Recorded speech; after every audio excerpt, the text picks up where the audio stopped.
Assalamualaikum warahmatullahi wabarakatuh. Ilahi anta maksudi waridhoka matlubi atini mahabbataka wa marifataka la ilaha illallah sayyidina Muhammad Rasulullah sallallahu alaihi wasallam. Puji syukur marilah kita panjatkan kehadirat Allah Subhanahu wa taala yang mana telah memberikan kita kesehatan serta waktu untuk kita bisa belajar bersama-sama. Serta tidak lupa salawat dan salam semoga tercurah limpahkan kepada junjungan alam Sayyidina Muhammad sallallahu alaihi wasallam. Oke, baiklah.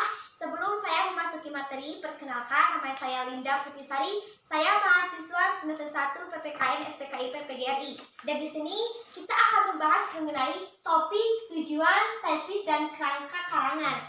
Oke, sebelum kita mengarang, tentunya kita harus mempunyai topik atau pokok pembahasan yang akan kita bahas. Next.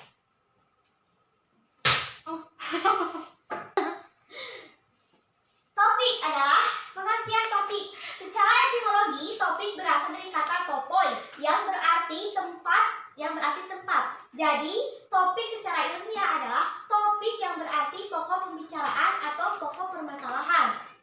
Dan fungsi topik dapat kita uraikan sebagai berikut untuk menentukan landasan yang dapat dipergunakan oleh seorang penulis untuk menyampaikan maksudnya. Jadi, secara keseluruhan saat kita akan mengarang sebuah karya ilmiah, tentunya kita menentukan dulu pokok permasalahannya apa dan fungsinya itu sebagai bisa kita uraikan secara lengkap dan detail kalau kita sudah menemukan pokok permasalahannya. Next. Cara menentukan topik dapat kita lihat ada 3 pilihan. Yang pertama, pilih topik yang menyangkut masalah yang tengah dihadapi di masyarakat luas. Yang kedua, pilih topik yang bersifat how to. How to itu bagaimana sih? Bukan cuma apa, tapi bagaimana cara kita menghasilkan atau misalnya cara kita mengembangkan topik tersebut. Dan yang ketiga, pilih topik mengenai peristiwa yang sedang menjadi perbincangan hangat di masyarakat dan tentukan dulu keakuratan topik tersebut. Jadi, sebelum kita membuat suatu topik atau suatu karya ilmiah, alangkah baiknya kalau kita menentukan dulu topik yang akan kita bahas itu topik yang bagaimana atau genrenya seperti apa, lalu kita cari dulu informasi yang akurat agar si pembaca juga tertarik. Next, selanjutnya adalah tujuan. Nah, setelah kita tahu topik itu apa, cara menyusunnya bagaimana, kita tinggal menentukan tujuannya seperti apa dari topik tersebut. Tujuan adalah sasaran yang hendak dicapai penulis berdasarkan topik sehingga tujuan itu mempersempit atau membatasi topik.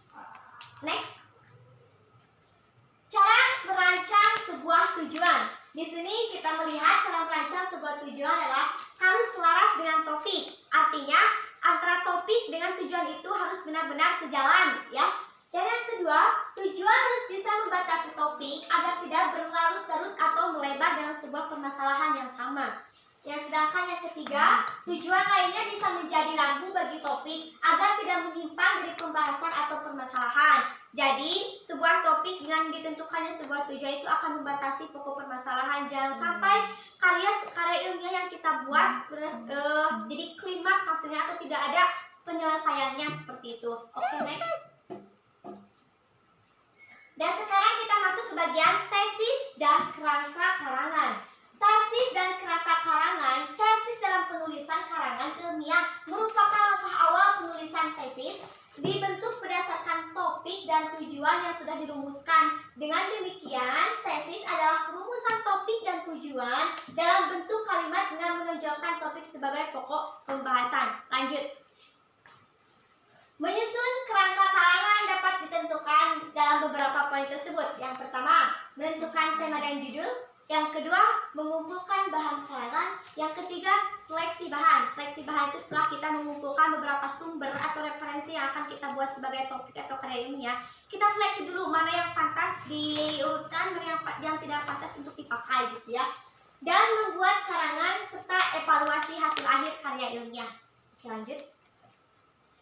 Tahap penyusun kerangka karangan: mencatat gagasan, mengatur urutan gagasan, membuat kerangka rinci ya dan lengkap yang urut dan logis. Oke? Nah, mungkin demikian yang dapat saya sampaikan mengenai topik, tujuan, tesis, dan kerangka karangan. Semua itu saling bertahap dan saling terhubung ya. Oleh karena itu, jadi alangkah baiknya kalau kita ingin membuat suatu tesis atau karya ilmiah, kita kumpulkan dulu topiknya seperti apa, lalu kita sumbernya dari manapun itu, dari buku, dari internet, atau dari narasumber sekalipun. Mungkin itu yang dapat saya sampaikan. Terima kasih atas waktu dan terima kasih atas perhatian Anda semua. Jangan lupa like, subscribe, and share ya kawan-kawan. Assalamualaikum warahmatullahi wabarakatuh.